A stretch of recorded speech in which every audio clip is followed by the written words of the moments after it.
এখানে ভাস্কর্য নিয়ে প্রথমত আসলে হঠাৎ করেই বিষয়টা আসছে, কারণ ভাস্কর্য ধরেন আপনি যে এই 2 দিন আগেই হয়েছে এমনটি নয়, কিন্তু হঠাৎ করে ভাস্কর্য নিয়ে একেবারে যেভাবে সমস্ত আলোচনার কেন্দ্রবিন্দু বা রাজনীতির এখন আলোচনায় মনে হচ্ছে যে ভাস্কর্য, এই বিষয়টি আমার কাছে মানে খুব ভালো মনে হচ্ছে না। কারণ হচ্ছে যে বিশেষ করে বিভিন্ন দেশে যারা স্বৈরাচার সরকার ক্ষমতায় থাকে, তারা জনগণের দৃষ্টিকে বিভিন্ন খাতে প্রবাহিত করার জন্য অনেকগুলো ইস্যু তৈরি করে।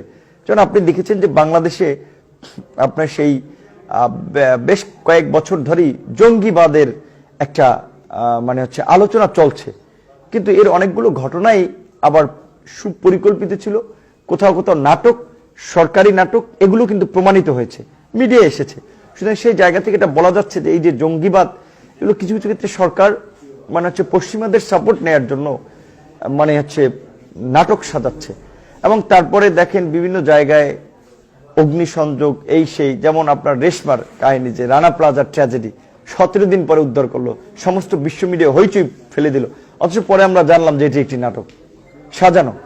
তারপরে আবার এই যে কিছু জায়গায় লঞ্চ ডুবি হলো, সুমন ব্যাপারী নামে একজন ইয়ং যুবক, সে হচ্ছে কি আমরা শুনলাম যে 8 ঘন্টা না কয় ঘন্টা পানির নিচে ছিল। হ্যাঁ, এটা নিয়ে পুরো হয়েছে মিডিয়ায়, আলোচনার কেন্দ্রবিন্দু ওই। পরে শুনলাম যে সেগুলো ভুয়া। তো এইভাবে সরকার কিন্তু যখন জনগণ একটা সিরিয়াস ইস্যুতে আলোচনায় থাকে, দেশের মধ্যে একটা রাজনৈতিক উত্তেজনা থাকে, সে সময় সরকার নানাভাবে হচ্ছে আপনার প্রভাবিত করে, অনেকগুলো ইস্যু তৈরি করে। যেমন এই মুহূর্তে বাংলাদেশের আলোচনায় ছিল যে একটা মধ্যবর্তী নির্বাচন, কেউ কেউ বলছেন মধ্যবর্তী নির্বাচন, কেউ কেউ বলছেন একটা ফ্রেশ ইলেকশন। মোট কথাই করোনাকালীন সময় সরকারের যে দুঃশাসন, দুর্নীতি, লুটপাটের যে চিত্র জাতির সামনে উঠে আসলো, যে প্রতি বছর 65,000 কোটি টাকা এদেশ থেকে পাচার হচ্ছে, সেটা দিয়ে 2টা পদ্মা সেতু করা যায়।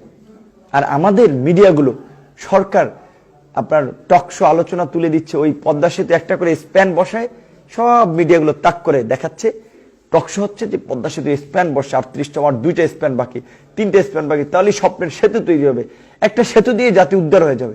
তো এই যে তামাশা, এগুলো হচ্ছে মানুষের অ্যাটেনশন ডাইভার্ট করার জন্য, যে ওই 65,000 কোটি টাকা যে পাচার হচ্ছে, ওইদিকে জনগণের খবর নাই। গত 7 বছরে পাচার হয়েছে 4.5 লাখ কোটি টাকা, সেগুলো নিয়ে আলোচনা হচ্ছে না। তো এই ভাস্কর্যের ইস্যুটা ধরেন আমার কাছে যেটা মনে হয়েছে যে হেফাজতে ইসলাম একটি অরাজনৈতিক সংগঠন, এবং বিশেষ করে দলমত নির্বিশেষে এই সংগঠনটি বাংলাদেশের ইসলাম ধর্মের অনুসারী মানুষের কাছে একটা গ্রহণযোগ্যতা পেয়েছে।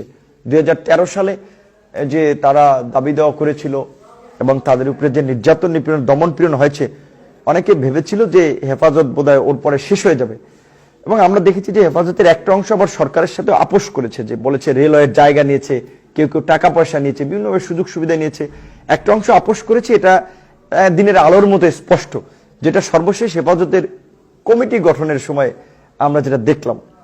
তো তারপরেও হেফাজতে ইসলামের আমরা দেখেছি যে যারা প্রকৃত পক্ষী, যারা সংগ্রামী এবং যারা একেবারেই অন্যায়ের বিরুদ্ধে সোচ্চার এবং নীতি নৈতিকতার সাথে আপোষ করে না, সেই অংশটা হচ্ছে আপনার এই তাদের যে একটা সম্মেলনের মধ্য দিয়ে উঠে এসেছে।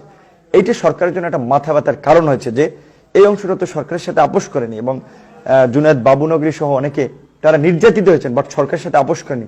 সেখানে সরকার একটা চরম মাথা ব্যথা হয়েছে। সেখানে সরকার নানাভাবে চেষ্টা করছে হেফাজতকে বিতর্কিত করার জন্য।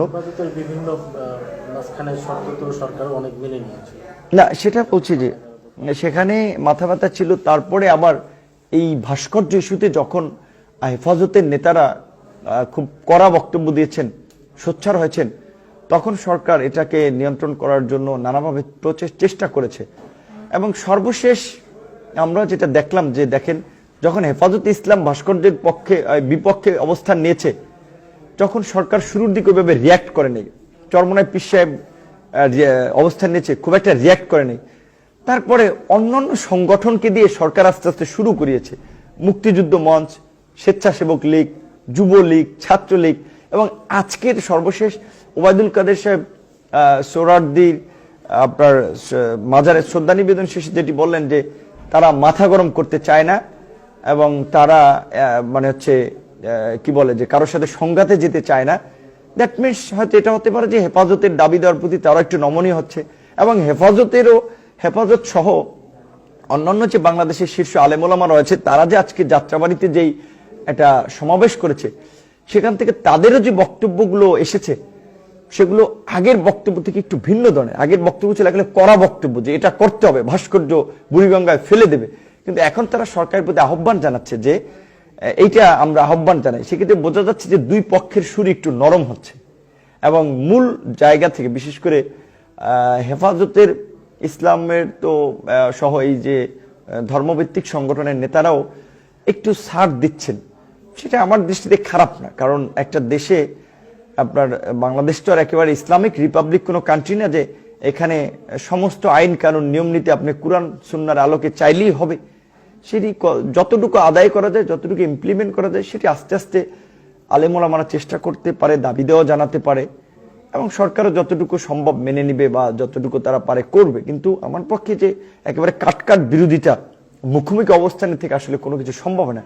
সেক্ষেত্রে সর্বশেষ যেটি হয়েছে সেটি আমি মনে করি দুই পক্ষের জন্য একটা উইন উইন পজিশন হয়েছে, যে সরকারও তাদের জায়গা থেকে ছাড় দিয়েছে, নমনীয় হয়েছে, এবং হেফাজত সহ ধর্মভিত্তিক নেতারাও তাদের জায়গা থেকে নমনীয় হয়েছে। কিন্তু মাঝখানে এই যে উত্তেজনাটা সৃষ্টি হলো, তাহলে এইটা কেন তৈরি হলো? সে কারণে আমি বলছি যে আপনার মাঝখানের যে আলোচনাগুলো সেগুলো কিন্তু আড়াল হয়ে গেছে। এই যে সরকারের লুটপাট, মধ্যবর্তী বা ফ্রেশ ইলেকশন, তারপরে আপনার বিভিন্ন অঘটন, এই যে হাজী সেলিম কিংবা মেজর সিনহা হত্যাকাণ্ড, এইসব বিষয়গুলো কিন্তু এই ভাস্কর্যের আড়ালে চাপা পড়ে গিয়েছিল। এখন দেখার পালা যে সেই পুরানো অমীমাংসিত ইস্যুগুলো এখন কি অবস্থায় হয়। ভাস্কর্য ইস্যু তো মোটামুটি সেটেল বলা যায়। আপনারা মূলত ভাস্কর্য নির্মাণ হোক এটা পক্ষে না বিপক্ষে? না, আমরা এটার পক্ষে বিপক্ষে ওইভাবে অবস্থান নিতে চাই না। আমরা বলছি যে আমরা প্রত্যেকের মূল্যবোধকে আমরা সম্মান জানাই, যে যারা ভাস্কর্যের বিরোধিতা করেছে তাদের মূল্যবোধের প্রতি আমাদের রেসপেক্ট আছে, এবং যারা আবার চাচ্ছে তাদের মূল্যবোধকে আমরা অস্বীকার করতে পারি না। কারণ ভাস্কর্য পৃথিবীর বিভিন্ন দেশে রয়েছে, কিন্তু তারপর আমরা বলছি যেহেতু বাংলাদেশ আপনার 90% মুসলিম অধ্যুষিত দেশ, সুতরাং এই বিশাল জনগোষ্ঠীর সেন্টিমেন্টকেও তো আবার ইগনোর করার উপায় নেই। সেই দিক থেকে আমার মনে হয় ধরেন আমরা তো সরকারে নাই, সুতরাং রাজনৈতিক দল হিসেবে একটা বিতর্কিত ইস্যুর পক্ষে বিপক্ষে যাওয়াটা খুব ডিফিকাল্ট, এবং এই জায়গা থেকে রাজনীতিবিদ হিসেবে আমাদের কথা বলাটা খুব মুশকিল হয়ে পড়ে। কারণ সরকারই যেখানে স্ট্রেট ফরওয়ার্ড বলছে না, সেই জায়গা থেকে আমার মনে হয় যা করতে হবে আলোচনার ভিত্তিতে করতে হবে, দুই পক্ষের আলোচনার। এখানে যেহেতু দুই পক্ষ অলরেডি তৈরি হয়েছে, একটা পক্ষ হচ্ছে সরকার এবং আরেকটা পক্ষ হচ্ছে যে আপনার আলেমোলামারা তথা যারা এই ভাস্কর্যের বিপক্ষে অবস্থান নিয়েছে। কাজে এটা সরকার এবং তাদের সিদ্ধান্ত। এই বিষয়ে আমি সিদ্ধান্ত দিলেও কিছু হবে না, না দিলেও কিছু হবে না, সুতরাং এই বিষয় নিয়ে আমি ওইভাবে কথা বলতে চাই না। আগে সরকার টার্গেট ছিল শুধুমাত্র বিএনপি জামাত, যে তাদেরকে মামলা হামলা করে পর্যদস্ত করেছে। একটা ছেলে সেলুনে চুল কাটতে গেছে, ছাত্রদলের ছেলে, তাকে ধরে নিয়ে মামলা দিয়ে বলছে নাশকতার পরিকল্পনা করতেছিল।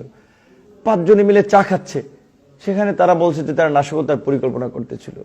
এবং কথা ভিন্ন মতের ছাত্ররা বিশ্ববিদ্যালয় কলেজের হলগুলোতে শিবির বলে ছাত্রদল বলে ট্যাগ দিয়ে মেরে প্রশাসনের সহযোগিতায় তারা, মানে বিশ্ববিদ্যালয় কলেজ প্রশাসনের সহযোগিতায় তারা পুলিশের হাতে তুলে দিয়েছে, মিথ্যা মামলা দিয়ে তাদের জীবন বরবাদ করে দিয়েছে। এখন তারা একটু যেহেতু বিরোধী দল হিসেবে কণ্ঠাস অবস্থায় আছে, এখন আমরা যেহেতু বর্তমান এই সরকারের দুঃশাসন এবং এই যে তারা সাম্প্রদায়িকতার মুখোশে যে ক্ষমতায় থাকছে অসাম্প্রদায়িক চেতনার নামে, এগুলো যখন আমরা জাতির সামনে মুখোশ উন্মোচন করে ধরছি, তাদের লুটপাট দুর্নীতির বিরুদ্ধে সোচ্চার হচ্ছে, তখন কিন্তু তারা আমাদেরকেও এখন প্রতিপক্ষ ভাবা শুরু করছে। সারা বাংলাদেশে বিভিন্ন জায়গায় সরকারি দলের ক্যাডার, গুন্ডা বাহিনী, প্রশাসনের লোকজন আমাদের ছাত্র নেতাদের, যুব নেতাদের বাসা বাড়িতে গিয়ে হুমকি দিচ্ছে। তাদেরকে বলছে যে তারা কাজ করলে চাকরি পাবে না, যুব নেতাদের বলছে ব্যবসা বাণিজ্য করতে পারবে না, এইভাবে হুমকি দিচ্ছে। সেই প্রতিকূল পরিবেশের মধ্যেও কিন্তু আমরা আমাদের কার্যক্রম বেশ এগিয়ে যাচ্ছে। এই যে আজকে যে একটা অফিস নিয়েছি, ধরেন এটা প্রায় 1 লাখ টাকা মেনটেন্যান্স খরচ, অফিসের 5 লক্ষ টাকা অ্যাডভান্স দিতে হয়েছে। একটা টাকা আমি আমার বাপের জমি বেচে আইনা দেয়নি, কিংবা এখানকার কোনো ছাত্র নেতারা মানে বাপের জায়গা জমি বেচা এই অফিস নেয়নি। গণমানুষের অংশগ্রহণ রাজনীতি চলছে, সুতরাং মানুষ তো আমাদেরকে অ্যাকসেপ্ট করতেছে, তারা আমাদের দিকে আসতেছে, আমাদের কার্যক্রমে অংশ নিচ্ছে। এখন সরকার সেইখানে দেখেন কি নোংরামিটা করেছে, যে আমরা বিকাশ রকেটে একটা অনলাইন আপনার ফান্ড রেজ করার জন্য কিছু ব্যাংক অ্যাকাউন্ট দিয়েছিলাম, সেগুলো পর্যন্ত বন্ধ করে দিচ্ছে। তো তারপর এই প্রতিকূল পরিবেশে যতটুকু করা যায় আমরা চেষ্টা করছি। যেমনটা আপনি বলেছেন যে আমরা আলেম ওলামাদের প্রতিও আমাদের শ্রদ্ধা রয়েছে, এবং একইভাবে অন্যান্য ধর্মাবলম্বী মানুষের প্রতি আমাদের শ্রদ্ধা রয়েছে। এদেশের ভিন্ন মতের যারা রাজনীতি করছে তাই প্রত্যেকের মূল্যবোধকে আমরা শ্রদ্ধা করি, কিন্তু কোনো রক্ষণশীল কট্টর মতবাদ যেটা সমাজে বিশৃঙ্খলা তৈরি করে, সমাজে বিভাজন তৈরি করে, সেটাকে আমরা ঘৃণা করি।